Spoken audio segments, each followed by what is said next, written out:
Think about what it actually means to live in a small, tight-knit town. I mean, really think about the reality of it. You know your neighbors, and not just enough to wave at them when you pull into the driveway. You actually know them. You know their routines. You know what kind of cars they drive, and you know their kids. You know the teenagers who run track at the local high school because you see them practicing after you get off work. You see the exact same faces every single Sunday at church. You bump into them in the aisles at the local grocery store when you are just running in for a gallon of milk, and you see them hanging out at the local diners or parking lots on the weekends. Moberly, Missouri, is exactly that kind of place. It is a place that feels insulated from the craziness of the big cities. It is the kind of town where you feel like you can let your guard down.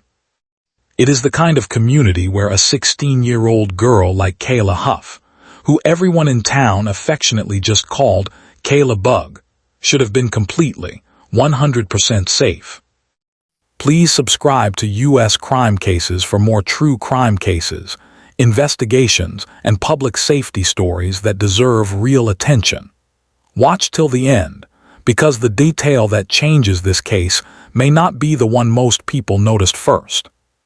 She was just a regular kid doing regular kid things, living the exact kind of life a teenager should be living. She played basketball, pouring her energy out on the court and working as part of a team.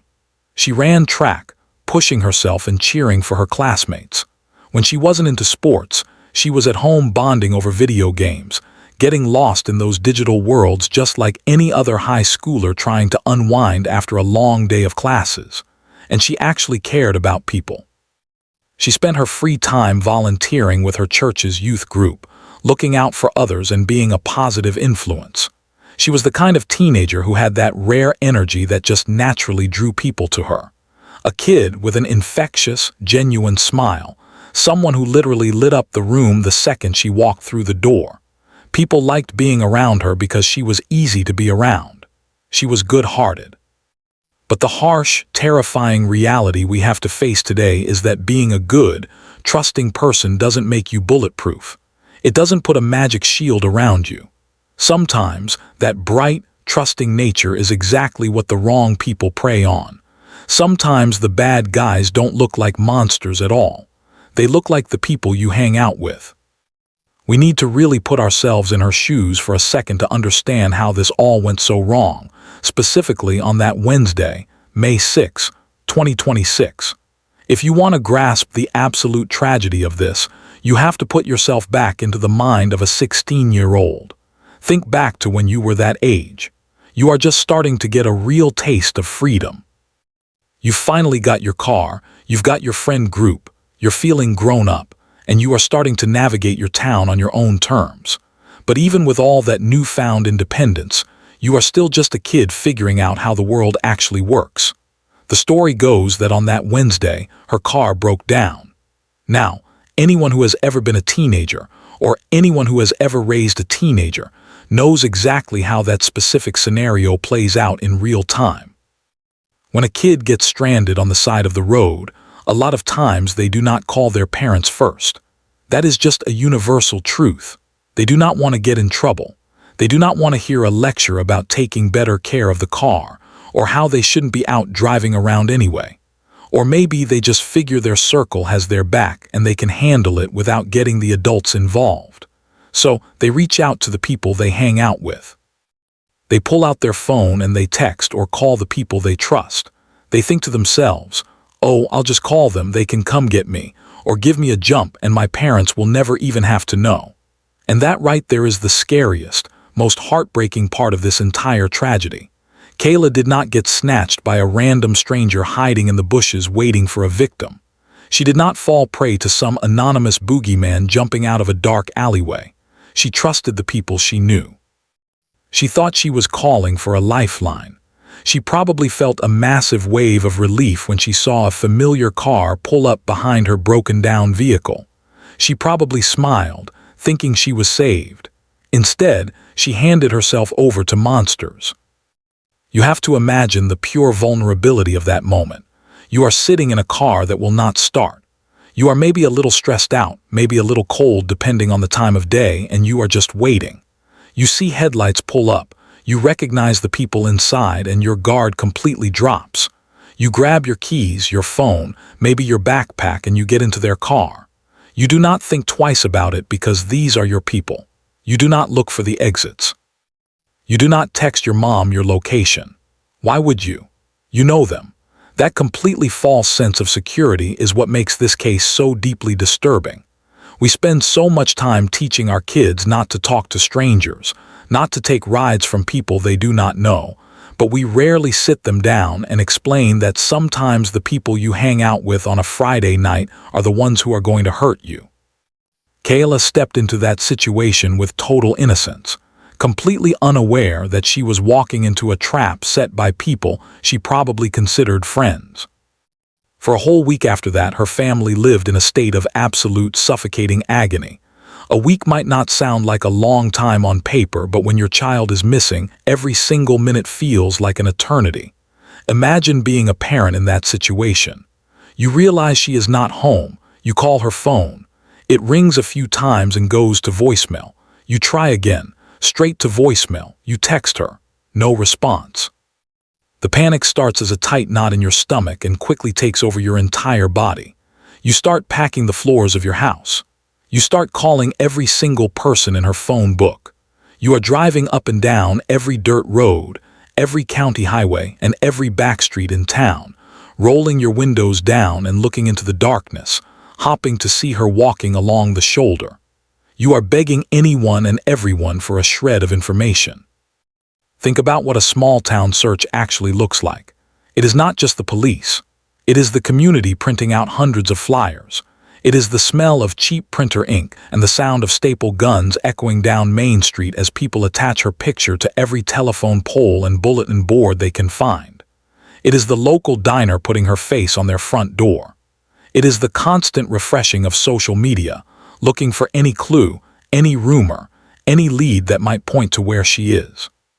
For 7 days, her parents woke up, if they even slept at all, to the nightmare that their baby girl was out there somewhere. For an entire week, they survived on nothing but hopping, praying, and holding on to that tiny sliver of hope that maybe, just maybe, she just ran off. Maybe the pressure of high school got to her and she needed a break. Maybe she lost her phone or the battery died and she was just at a friend's house, too scared of being grounded to come home. You will invent any scenario in your head to avoid facing the worst-case possibility. And all the while this family was drowning in panic, the people responsible were out there in the same town, walking the same streets, probably seeing the missing posters, probably watching the local news coverage of Kayla's desperate parents begging for her safe return, and they said absolutely nothing. They kept their mouths shut, completely devoid of any empathy, caring only about covering their own tracks. But then Wednesday, May 13 came. And that tiny sliver of hope the family had been clinging to was completely shattered. The search finally ended, but not in the way anyone in Moberly had been praying for. Authorities made the devastating discovery. They found her body dumped in a remote, heavily wooded section of the Rudolf Bennitt Conservation Area. Think about how cold and isolated a place like that is. It is thousands of acres of timber, lakes, and brush. It is the kind of place you go to disappear into nature, but it is also the kind of place bad people use to hide their terrible secrets. They did not just take her life, they completely discarded her. They tossed her away in the dirt and the leaves like she did not matter, like her 16 years on this earth meant absolutely nothing. A bright, funny, athletic girl who had her entire life ahead of her. A girl who was supposed to go to prom, graduate high school, maybe go to college, fall in love, and figure out who she was going to be in this world. All of those milestones, all of those dreams, all of those future memories were violently stolen from her. And then she was abandoned in the woods by the very people she thought were her friends, the people she called when she needed help. That is the part that sits so heavy on the chest. It is the ultimate betrayal. It is a level of cruelty that a normal human brain cannot even begin to process. Kayla Bug trusted the wrong people, and she paid the ultimate price for simply believing that the people she knew were good. When the police finally started putting the pieces of this timeline together, the details that came leaking out were more than just shocking. They were enough to make you completely sick to your stomach.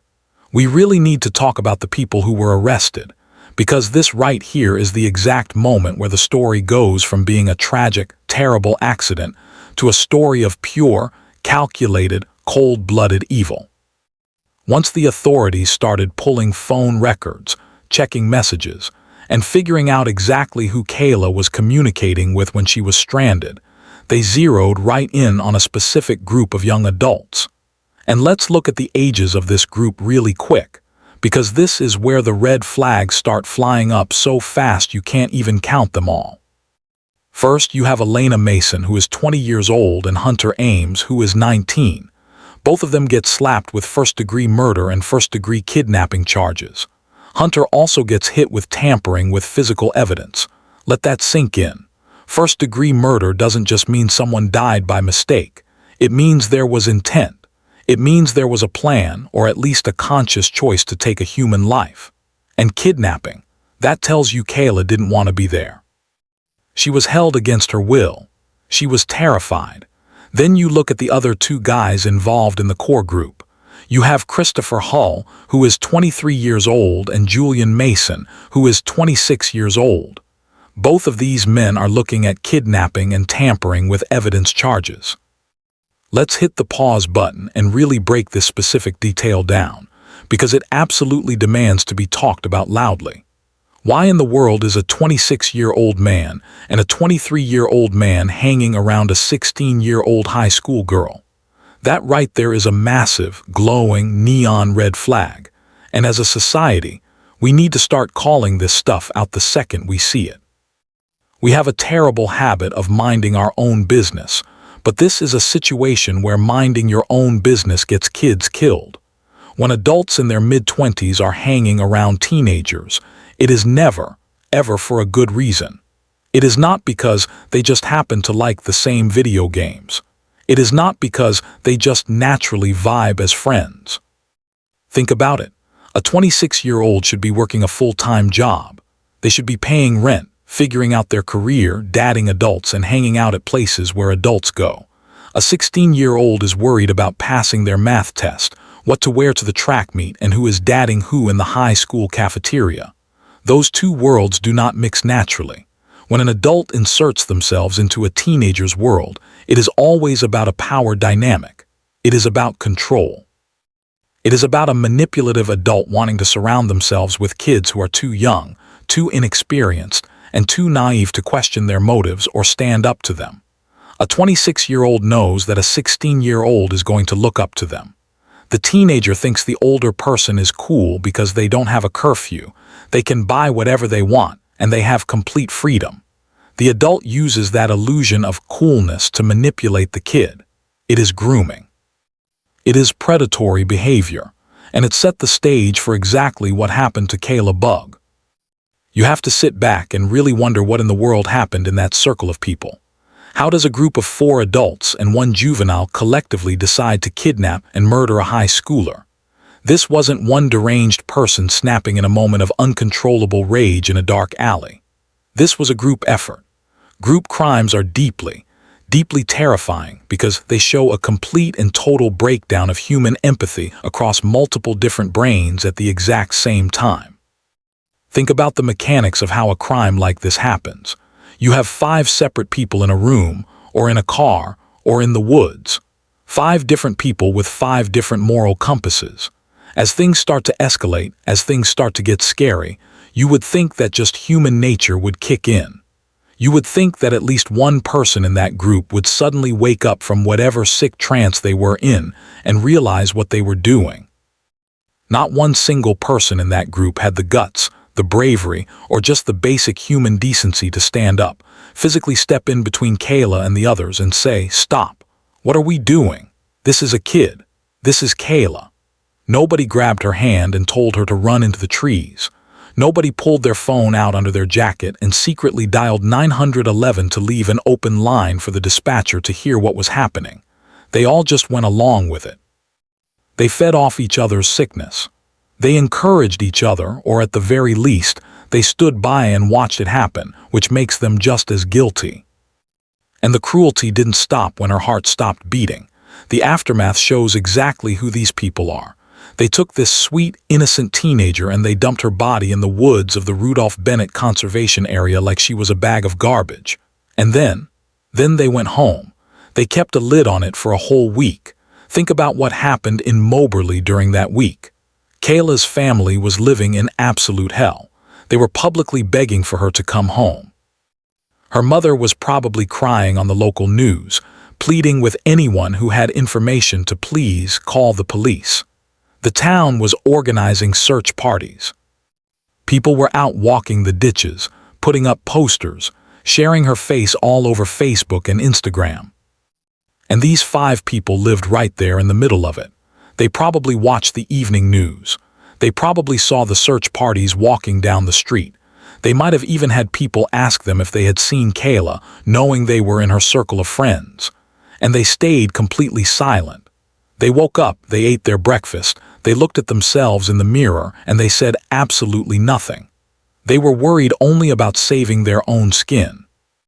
They cared more about not getting caught than they did about the fact that a mother was tearing her hair out wondering where her baby was.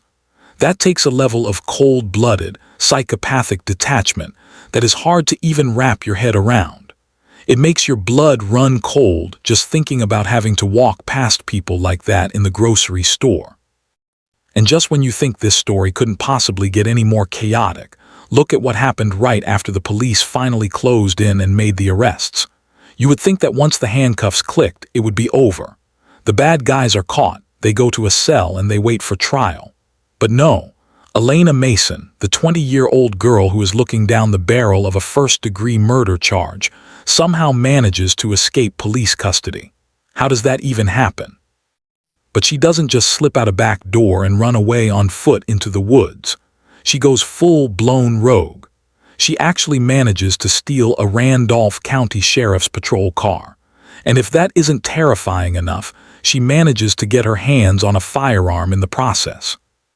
Let's be completely real here. This sounds like a script straight out of an action movie or a level in a video game. But this is real life. This is a real town with real police officers and a real armed murder suspect driving around in a stolen cop car. It is absolute insanity, but more than that, it shows you exactly what kind of broken, delusional mindset these people were operating with. She had a complete and total disregard for the law, for human life, and for basic reality. She actually thought she could pull a stunt like stealing a police cruiser and a gun, go on the run, and somehow get away with it. She thought she could outsmart the entire system. It shows that she didn't view the world the way normal people do. To her, there were no rules. There were no boundaries. There was only what she wanted to do in that exact moment to survive. If you are still watching, subscribe and like the video. Then drop your thoughts in the comments. Do you think the full truth has been told, or is there still something missing? And of course, she didn't do it alone. Enter the 5th adult in this massive, messy web of criminals, 24-year-old Skyler Powell. While Alayna is out there on the run, highly dangerous, armed, and wanted for the murder of a teenager, Skyler gets busted. He is arrested and charged with hindering the prosecution. Why? Because he allegedly helped Alayna temporarily evade law enforcement. He helped hide her. He knew exactly what she was accused of doing to Kayla. He knew there was a massive manhunt going on. And instead of calling the police, instead of doing the one decent thing he could have done in his life, he chose to help a suspected killer hide from the cops.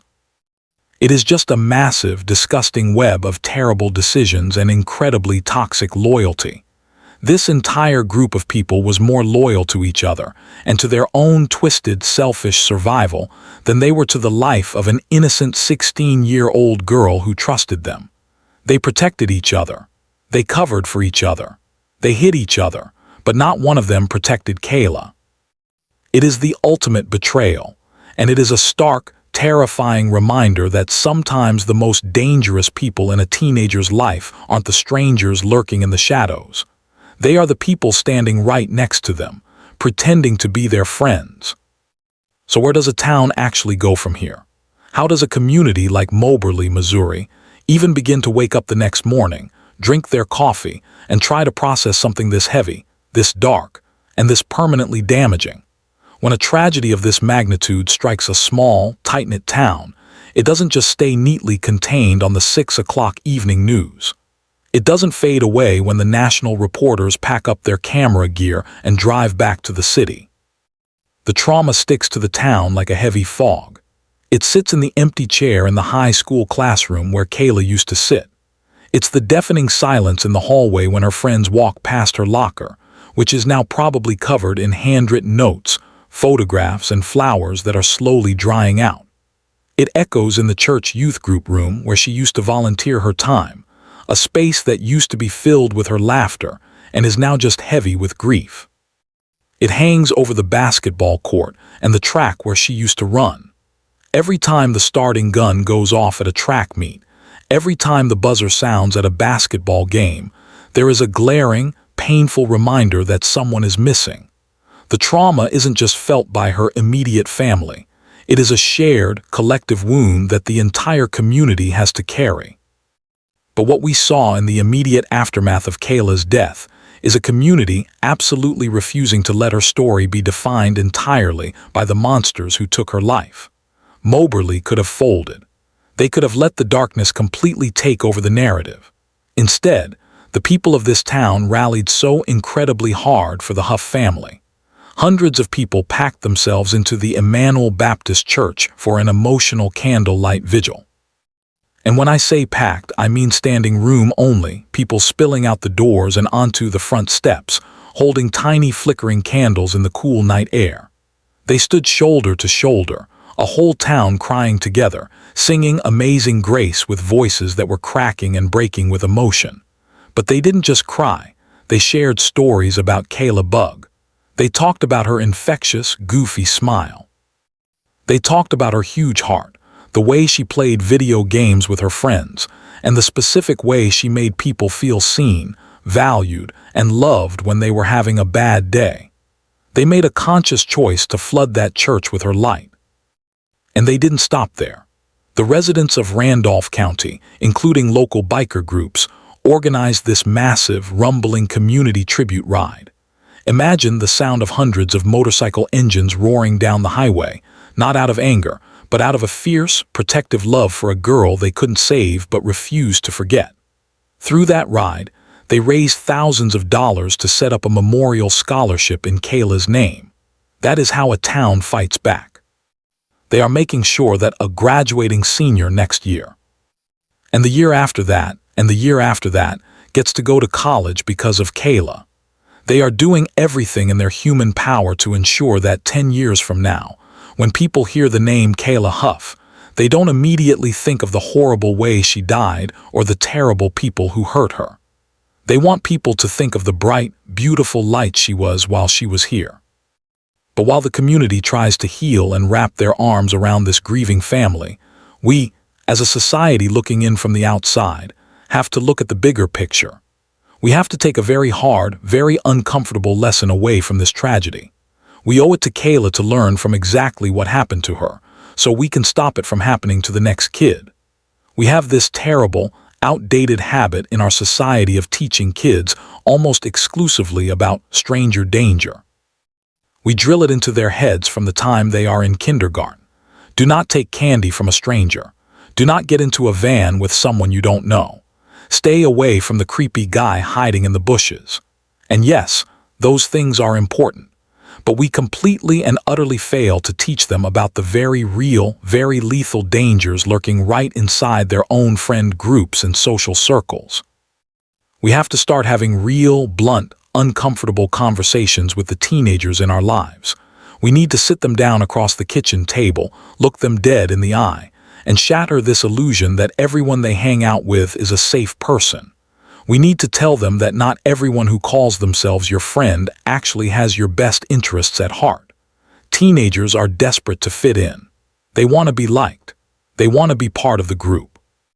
And because of that, they will put up with behavior, red flags, and toxic situations that an adult would walk away from in a heartbeat. We need to teach our kids how to trust their gut instincts.